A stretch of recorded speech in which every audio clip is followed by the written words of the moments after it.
Hey friends, Heather here from the Sewing Loft, and today I am adding an outside flange to the edge of my Sweet Bunny pillow. But this technique is perfect for you to use for all of your quilts, mini mug rugs, wall hangings, or anything that you want to add a binding detail to and do not want to stitch it by hand. I'm going to walk you through the details of the special accessory foot that I'm using and show you step by step on how to put it together.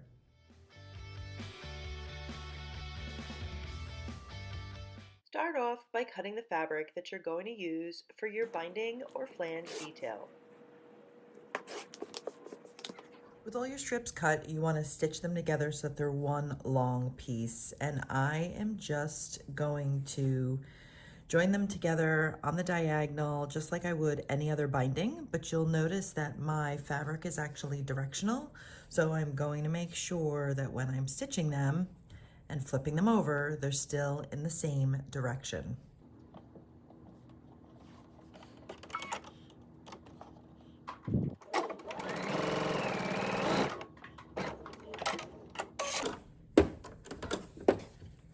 So you can see then I've just stitched them together and I'm going to continue right along. Once I have all of these stitched, it's time to trim away this excess and then press all of these seams.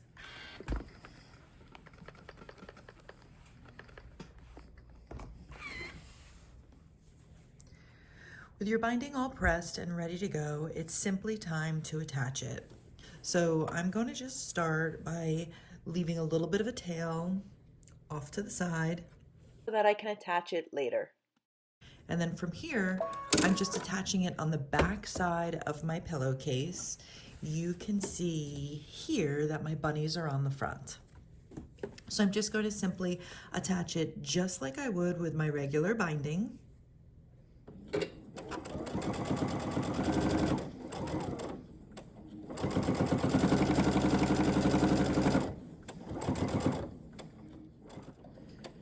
And when I get to the corner, I'm going to stop 1/4 of an inch away. Push it over on a diagonal. You can see it here, and then turn it back. And we're simply creating this just like we would a standard binding on any quilt. And you can continue this all the way around. With my binding attached, I am finding a joining point so that I can add that last angled strip and connect my two pieces. And you can see here that I've actually stopped quite a few inches away from the edge of each piece of binding end. And I am simply finding a point. I am folding it back, okay, so that they both match up. Let's make this one just a little bit longer.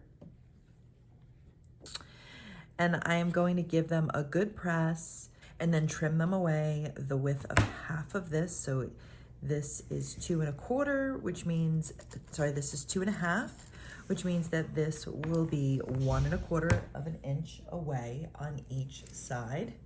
And then I'm just going to trim it, and then we will do the exact same thing that we had done previously of stitching them like this and then directly across to complete our binding. With your pieces trimmed to size, you're going to want to open them flat, and then this piece that we're joining, we are going to twist it under, open it flat, and then line it up just like we did before.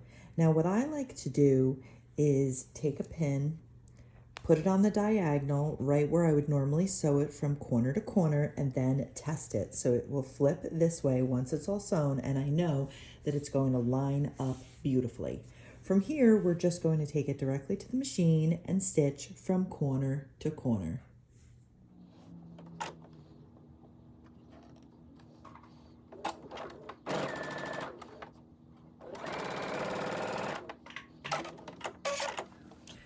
After you have it stitched, you're going to trim this away, press it just like we did before, and then finish stitching all along the outside edge.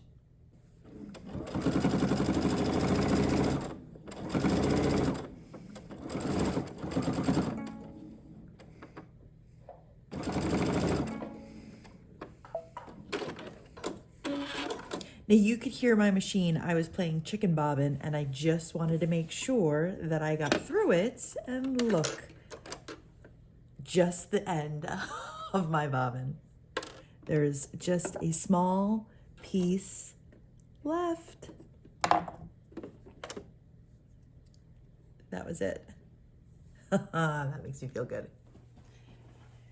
After you have it all stitched, then it's time to just turn it over and give it a good press so that everything lines up perfectly. Now, while I'm doing this, I like to take my little clips and just keep everything in place so that when I'm at the machine, I can go straight to stitching and not have to worry about anything. So I'm going to do this all the way around my pillow and clip the corners just like I would on my regular quilt. Okay, with our binding folded and ready all the way around the outside of our pillow cover, or it could even be your quilt top, whichever you're working on. This technique is going to work for both of them, and honestly, once you know it, you are going to use it over and over again. We are going to now attach this to the front, and we are going to use the edge joining foot. Now this foot is an extra accessory. It does not come with my Baby Lock Altair, however I have it and I love it.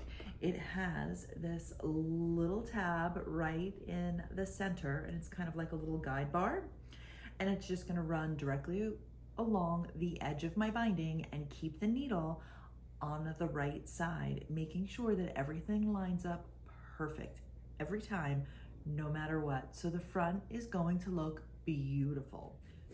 Now you can see here on the back of this foot that it has this little guide bar, and this is actually what we're going to be using. We're going to put this directly against the edge of our quilt binding, and then we're going to make sure that the needle is positioned on the right side of the foot. Okay, and that is going to make sure that the fabric lines up directly here and the needle goes directly on it. Here's a better look at what it will look like on your machine. You can see here that it is directly against the fabric, and our needle is going to go right down on the side, and it's just going to glide right along. So let's see it in action. I'm going to take off my current foot, put this one on, and now because my fabric is a different color on one side than it is on the top, I have two different colored threads. I have a dark turquoisey green on the top and a little cream on the back so that it will blend. From here, you're going to set up your machine. You will just use your single straight stitch. I'm gonna move it to a little bit longer because I've got a couple of thicknesses in here. And let's just tuck that under. And now I wanna move my position over. You can see right now it's directly in the center, and I am just going to move it over just a little bit. We're going to change the width, and on my machine, I'm going to change it to 4.5, and that just means that it is shifting over one piece. Okay, let's watch that needle move as I adjust the width of my stitch. Did you see it? That's where it is normally, and you can see my finger right there. I'm going to take it away, and this is where I'm going to put it, just 2 little millimeters away. With my stitch all set up, it's time to actually start sewing it. Now, I may want to use a little stiletto to help me keep things down, so I like this one by Annie. And from here, it is just about stitching. I'm going to go slow and steady, and you can see right here that is the piece that is going to guide me right along my binding.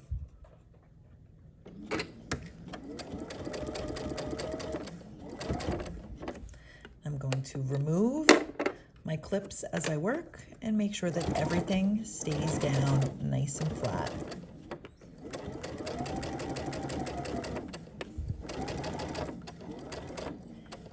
Now when you get to a corner, don't worry.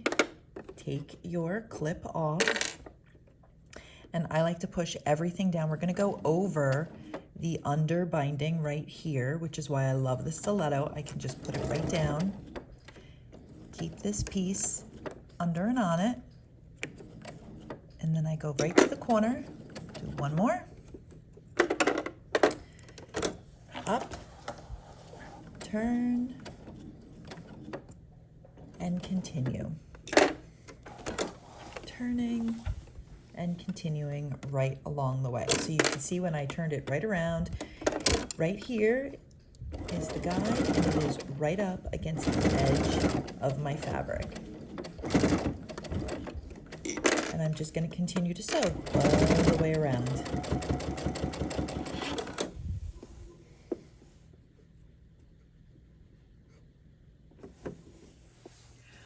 All right, friends, now that you know the secret behind creating those beautiful stitches on your binding, will you ever go back to hand stitching? For me, I'm in the camp machine binding all the way.